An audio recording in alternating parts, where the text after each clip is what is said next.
नमस्कार दोस्तों, आप सभी का हमारे चैनल पर स्वागत करता हूं। दोस्तों, क्या आपको पता है कि आखिर ब्रह्मदेव का जन्म कैसे हुआ था? नहीं पता तो आइए हम बताते हैं आपको एक कहानी। दोस्तों, एक समय की बात है जब भगवान विष्णु नाग पर लेटकर सो रहे थे।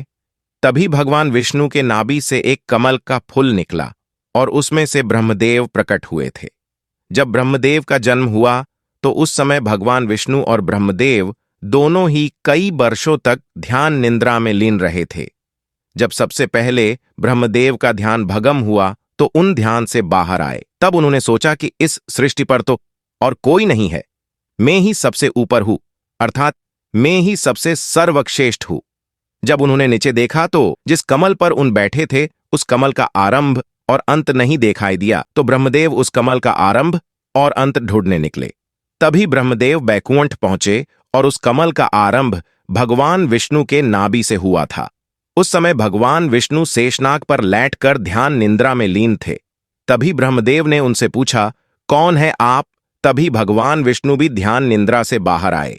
तभी ब्रह्मदेव ने भगवान विष्णु से पूछा, कौन है आप और जिस कमल से मैं उत्पन्न हुआ हूं उस कमल का ऊर्जा क्यों सोख रहे हो? तभी भगवान विष्णु ने जवाब दिया, मैं इस कमल को सोख नहीं रहा हूं, अभी तो आपकी इस कमल की उत्पत्ति मेरी नाभि से हुई है, अर्थात मैं ही आपका जन्मदाता हूं। तभी ब्रह्मदेव ने सोचा कि भगवान विष्णु मुझसे सर्वश्रेष्ठ बनने की कोशिश कर रहे हैं, और उन्होंने बोला कि नहीं, मैं ही सर्वश्रेष्ठ हूं, क्योंकि मेरा स्थान ऊपर है और आपका नीचे, इसीलिए यही सत्य है कि मैं ही सबसे सर्वश्रेष्ठ हूं।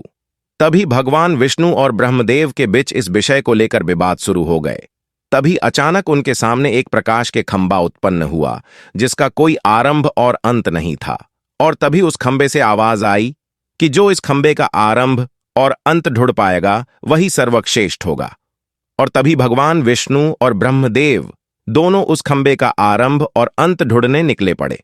तभी किसी ने भी उस खंभे का आरंभ और अंत नहीं ढूंढ पाया और दोनों लौट आए। और तभी उस खंभे से भगवान शिव जी प्रकट हुए। तो दोस्तों, इसके आगे क्या हुआ जाने के लिए कमेंट बॉक्स में पार्ट 2 जरूर लिखिए। आज के लिए बस इतना ही, मिलते हैं कल नया वीडियो के साथ। अभी के लिए आप सभी को हर हर महादेव।